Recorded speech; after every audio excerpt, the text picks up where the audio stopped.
What's my advice to young men seeking a woman for marriage and family? You can't eliminate the necessity of being attracted to one another. That's important. And that's mysterious, you know. So, for example, here's a funny thing. One of the things we know that attracts people to one another is bilateral symmetry.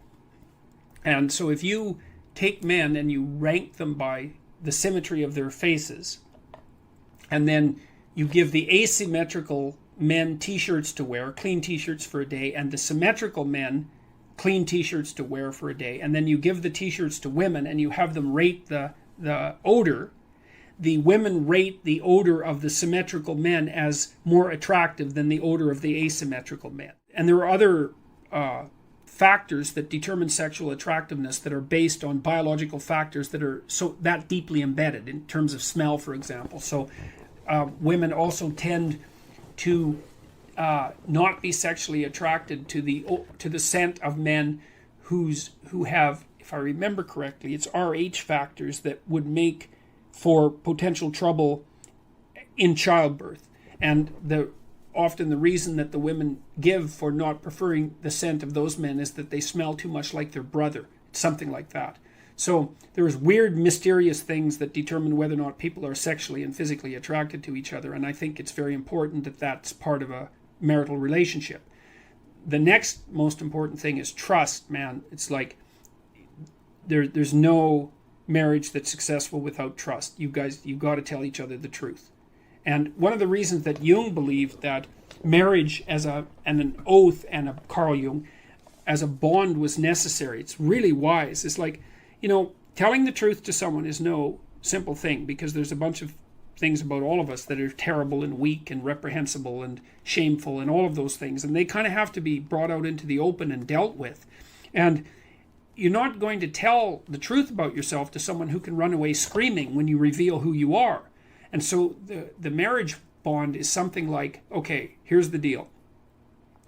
I'm going to handcuff myself to you, and you're going to handcuff yourself to me. And then we're going to tell each other the truth, and neither of us are going to get to run away. And so once we know the truth, then we're either going to live together in mutual torment, or we're going to try to deal with that truth and straighten ourselves out jointly. And that's going to make us more powerful and more resilient and deeper and wiser as we progress together through life. And I think that's absolutely brilliant, because if you leave the back door open, man, you're going to use it, that's for sure. And the oath is there, and this was Jung's commentary on the spiritualization of the human pair bond by Christian marriage, for example, which emphasized, what would you call it, the subordination of both members of the marital union to a higher order personality that was embodied in the figure of the Logos. So the idea is that in the Christian marriage, for example, the man isn't the boss and the woman isn't the boss. The boss is the mutual personality composed by the seeking of truth in both of them, and that's conceptualized as their joint subjugation to the Logos. And that is absolutely dead on, man. It's like the ruler of your marital life should be your vow to tell each other the truth. Because, like, in hard times during your life, when you've done something stupid and idiotic that might take you down, and you don't have anybody that you can turn to, you know, if you have a partner that you can trust, you can go say, hey, you know, I made a big financial mistake, man, and it's really torturing me, and I feel like a complete idiot, and it's really dangerous. And the person there is going to help you figure out what to do about it. And they're going to know that when they make a stupid mistake, and they're bloody well going to, that they can come and talk to you, and that you guys are going to work your way through it. And that's a big deal. And there's a couple of things our culture gets really wrong. And one is it devalues marriage. That's really a very bad idea, because marriage is like a third of your life, and maybe more. And kids are a third of your life. And your life outside of marriage and kids is a third of your life, you know, approximately speaking. And to miss any of that is a massive, massive mistake. Now, having said that, I will also say that for some people, missing one or more of those is necessary because they have a reason. You know, maybe they're brilliantly creative artists and they need to devote themselves entirely to their career, or they're outstanding in some way, and so they can justify the sacrifice of one part of that triad of being to another part. But generally speaking, it's a very dangerous thing, and it it shouldn't be done. And also kids get an absolutely terrible rap, because kids are delightful. If they're well behaved, one of the chapters in my new book is called Don't Let Your Children Do Anything That Makes You Dislike Them. And you can do that, especially if you discuss it thoroughly with your spouse.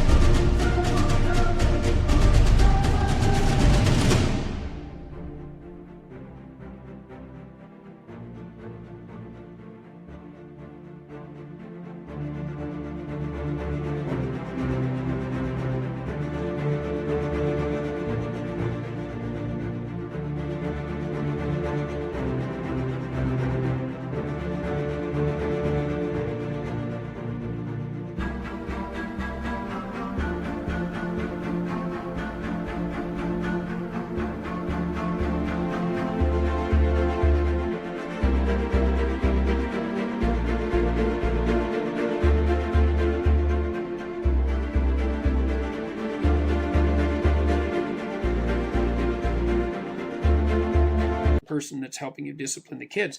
And children are the best company because they're really enthusiastic about everything. They love doing new things. They really love you, so they're happy that you're around. All you have to do is make sure they're not too hot and they're not too cold and they've had something to eat and they're not too tired, and you don't expect them to stay engaged in something for longer than they can manage. Because we used to take our kids when they were little out to restaurants, for example, and they could sit there no problem and behave really nicely when they were 2 and 3, but they couldn't do it for more than about 45 minutes. You can't push your luck. But I also noticed with little kids is that they got antsy and unreasonable about 5 to 10 minutes before the adults did too. It's just the adults were too stupid to notice. The kids would notice right away. So back to marriage. Well, you look for someone that you're attracted to, that you love, and then you look for someone that you can bloody well trust. And then you tell them the truth. And that way maybe you can get through life and you can have someone to weave the rope of your being with and together to make your joint rope stronger, and you can have some continuity in your narrative, and you can have children, and then you can have grandchildren, and like you can have a life, man. And there's nothing, you're so fortunate if you can manage that. And also, marry someone you think would be a good mother and that has enough sense, generally speaking, to know that she wants children. Now, some women don't want children, and fair enough. And some women perhaps shouldn't have children. That's also possible. But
the general rule of thumb is, especially once a woman's, in her mid-20s, if she doesn't know that she wants children or won't admit it, unless she has a viciously important reason, then she's not oriented properly psychologically. She doesn't know what's important in life.